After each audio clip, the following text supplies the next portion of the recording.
윤 대통령 1차 체포 시도를 무산시켰던 박종준 경호처장이 돌연 경찰에 출석했습니다. 관련해서 사회부 주원진 기자와 더 얘기 나눠보도록 하겠습니다. 자, 주 기자, 박 처장이 왜 갑자기 출석을 했는지 취재가 된 게 있습니까? 네, 여러 가지 설이 나왔는데요. 한때 윤 대통령과 불화설도 돌긴 했지만 한 대통령실 관계자는 일단 전혀 사실 무근이라고 했습니다. 지난 3일 윤 대통령 체포를 막으며 호위무사로 불렸던 박 처장이 사표를 내고 자진 출석한 데는 친정이라 할 수 있는 경찰의 압박이 주요했던 것으로 보입니다.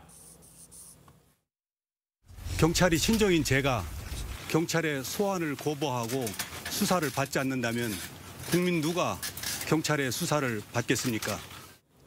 당초 박 처장은 내가 죽을 자리는 이곳이라며 체포영장 집행을 끝까지 막아서는 입장이었는데요. 어제부터 심경의 변화가 생긴 것으로 전해집니다. 처음에는 변호인을 통해 2차 체포영장 집행 이후에 출석을 하겠다고 했지만 경찰 측의 강력한 요구로 결국 오늘 나온 겁니다. 경찰이 지난 주말 경호처장 지휘를 받는 경찰 101, 200의 경비단장, 22 경호대장들을 전부 소환 조사하며 압박에 나선 것도 박 처장에게 큰 부담으로 적용한 것으로 보입니다. 자, 이렇게 되면 2차 체포영장 집행 때는 경호처의 수장 지금 사라졌잖아요. 사표가 수리가 됐으니까 경호처가 대응을 할 수 있을까요? 네, 김성훈 경호처장과 이광우 본부장 등도 경찰의 출석 요구를 받았지만 모두 자리를 지키고 있습니다.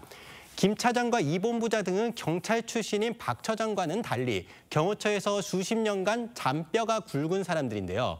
방금 전 단독 보도해드린 대로 대통령 경호가 조직의 명운과 직결된다는 생각으로 체포영장 집행을 막아설 가능성이 높아 보입니다. 경찰 역시 이들이 강경파라며 협상이 불가능한 것으로 보고 있는데요.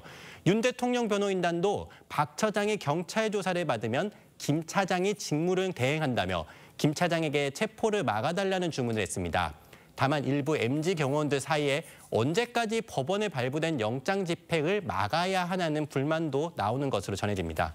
네, 아까 윤재민 기자도 이야기했습니다만 2차 체포영장 집행 언제쯤 될 걸로 예상들을 하죠? 네, 이번 체포영장은 기한이 3주 가까이 되는 것으로 전해지는데요.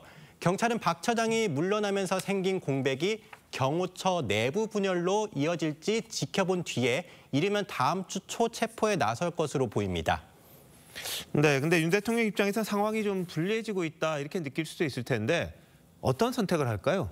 네, 윤 대통령 측은 헌법재판소에 체포영장 효력을 정지해달라는 가처분 신청을 냈는데요.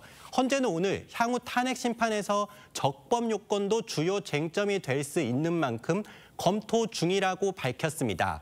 다만 언제 결정이 날지도 모르고 이번 2차 체포 시도는 막기 어려울 수 있다는 관측도 나오는 상황이라 윤 대통령이 내란죄 수사권이 없는 공수처 말고 경찰에 출석할 수도 있다는 전망도 나옵니다.